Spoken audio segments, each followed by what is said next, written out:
Hi friends, நான் இப்போ தான் கோயிலுக்கு போயிட்டு வந்தேன்.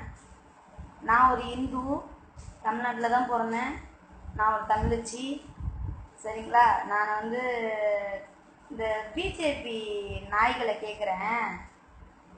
நாய்க்கு கூட நன்றி இருக்கும். ஏன்னா அந்த நாய் வந்து எல்லார் வீட்லேயும் நம்ம வந்து ரொம்ப ஒரு செல்ல பிராணியாக நம்ம வீட்டில் வளர்ப்போம். அது கூட அதோட ஈக்குவலான ஒரு ஆள்கிட்ட தான் செக்ஸ் வச்சுப்போம். அதுக்கு அந்த நாயை கேவலப்படுத்துற மாதிரி ஆயிடும். அந்த பிஜேபி புறம்போக்கு அவங்கள்ட்ட கேட்குறேன், என்னடா வேணும் உங்களுக்கு? ஏண்டா என்னதான் வேணும் உங்களுக்கு?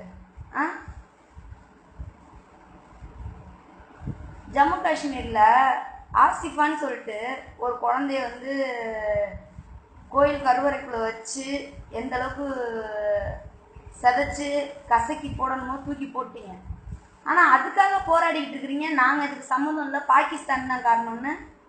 ஏன்னா மத வேறுபாடு ஏற்படுத்திருக்கீங்களா இந்துவுக்கும் முஸ்லீமுக்கும்? தமிழ்நாட்டிலையும் சரி இந்தியாவிலையும் சரி எல்லா இடத்துலையும் போய் கேட்டுப்பாரு. ஒரு இந்து இல்லாத முஸ்லீம் கிடையாது. ஃப்ரெண்ட்ஷிப்பு முஸ்லீமுக்கு ஒன்றுனா நாங்கள் தான் போவோம், எங்களுக்கு ஒன்றுனா அவங்க தான் வருவாங்க. நாங்கள் எல்லாம் ஒன்றா சேர்ந்து வாழ்ந்துட்டுருக்கோம், ஒற்றுமையாக வாழ்ந்துட்டுருக்கோம், சரியா? அதை விட்டுட்டு நீ என்னமோ பாகிஸ்தான் மேலே அழகாக பழிய தூக்கி போட்டுட்ருக்கீங்க. ஏண்டா உங்களுக்குலாம் என்ன தாண்டா நான் சொல்கிறது? நான் ஒன்றே ஒன்று நான் கேட்டுக்கிறேன், இந்த பிஜேபி காரனை நான் கேட்குறேன், நீங்கள் இந்துவா முஸ்லீமா கிறிஸ்டினா, நீங்கள் எந்த மதத்தை சேர்ந்தவங்க சொல்லுங்கள். அதுக்கு நீங்கள் முதல்ல பதில் சொல்லுங்கள். நீங்கள் முதல்ல யாரா? நீங்கள் உங்கள் வீட்டிலலாம் பொம்பளை பிள்ளைங்க குழந்தைங்க யாருமே இல்லையா? பொம்பளைங்களாம் இல்லையா? உன் வீட்டில் நடந்தால் தான் அது தெரியுமா? ஏண்டா பெற்றவங்களுக்கு தாண்டா தெரியும் பிள்ளையோட வலி என்ன. அந்த பிள்ளைக்கு எதுனா ஒன்றுனா ஒரு குழந்தை தடுக்கி விழுந்தா கூட ஐயோன்னு நம்ம மனசு பதறும். ஒரு 8 வயசு குழந்தை, அந்த பிள்ளைக்கு என்னடா தெரியும்? அந்த குழந்தைக்கு என்ன தெரியும்? அந்த குழந்தைய எந்த அளவுக்கு சித்திரவதைப்படுத்தி அந்த பிள்ளை அண்ணான்னு கூப்பிடுமா, மாமான்னு கூப்பிட்டுருக்குமா, அப்பா அம்மான்னு அந்த நேரத்தில் எந்த வழியை அனுபவிச்சிருக்கணும் கொஞ்சம் யோசிச்சு பாருங்கடா. கொஞ்சம் கூட உங்களுக்கு ஈக இறக்கமே இல்லையாடா? ஏன்டா பொறுக்கிங்களா?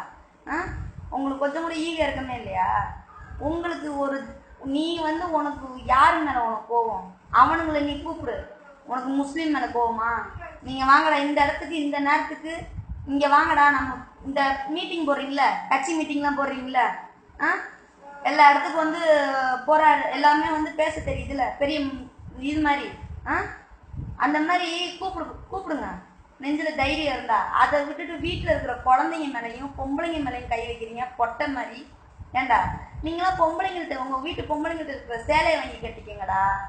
ஏன்னா நீங்கள் அடுத்த எலெக்ஷனுக்கு ஓட்டு கேட்டு வந்தீங்க, செருப்பாலே அடித்து துரத்துவோம்.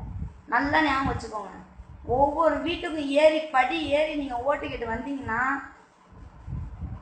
அவ்வளோதான். உங்களுக்கெல்லாம் வெக்கமா இல்லை? நாய்ங்களா? நாய் கூட நன்றி ஏடாகும். நன்றி உள்ள நான் இது பிராணிடா. மறுபடியும் எனக்கு அதுதான் ஞாபகம் வருது. நாய் கூட அதை கேவலப்படுத்தின மாதிரி ஆயிடும். பொறுக்கிங்களா?